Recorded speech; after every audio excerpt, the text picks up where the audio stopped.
After any big company presentation, the prepared remarks, they're just the opening act. The real story, the stuff you really want to know, that almost always comes out in the Q&A with Wall Street analysts. So today, we're going to skip the polished presentation and jump right into the hot seat. We're diving deep into the question and answer session from Wayfair's latest earnings call.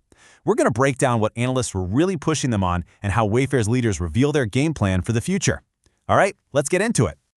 So first things first, analysts went straight for the elephant in the room, which is that the market for home goods, well, it's been pretty tough. So the big question on everyone's mind was, how on earth is Wayfair planning to grow when nobody's really buying stuff? And look, CEO Niraj Shah was pretty blunt about it. He basically said, hey, the good news is we've stopped falling off a cliff. But a different way to say that is it's just not getting worse as quickly. The market has hit a bottom, but it's not exactly roaring back. So what does that mean for their strategy? Well, this slide says it all. They're not just going to sit around and wait for the housing market to magically recover. Their whole plan is based on what they call self-help. It's about focusing only on the things they can control and aggressively taking market share from their competitors, even in a flat market. Okay, so once they tackled the challenges of today, the conversation naturally shifted to the future. And you can probably guess what that means: AI. Analysts really wanted to understand how this e-commerce giant plans to use and not get run over by artificial intelligence. And this is such a critical question, right? Because selling a sofa is not like selling a book or a battery. It's complicated. It's about personal style. It's about visualization. So is AI a massive opportunity for them, or is it a threat? Well, Wayfair is betting big that it's an opportunity.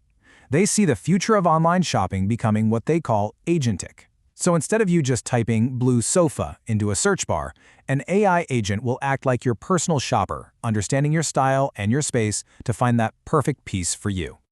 Now here's where their argument gets really, really interesting. They believe AI is actually more powerful for a complex category like theirs. Think about it. If you're buying a commodity, you already know what you want.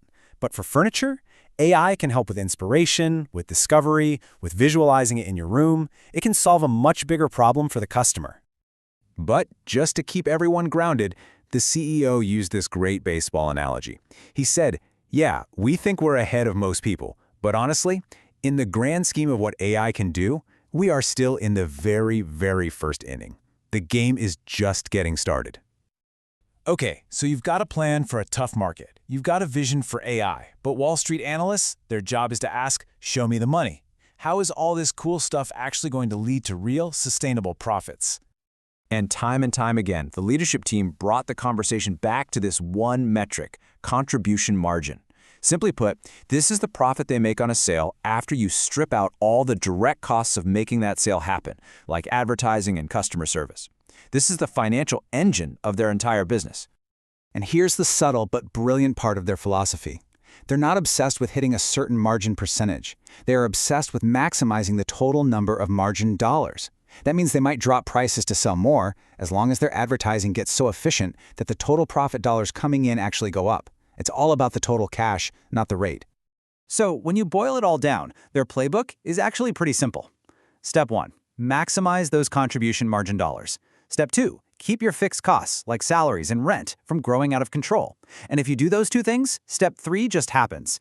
Every extra dollar of revenue starts flowing right down to the bottom line as profit. So pulling this all together, how does the whole thing work? Well, toward the end of the call, they kind of synthesize their entire strategy into what they call their 3 compounding pillars for growth. It really all comes down to this formula. Pillar 1 is just the basics of retail. Get your prices right, have great selection, and deliver fast. They call it the core recipe.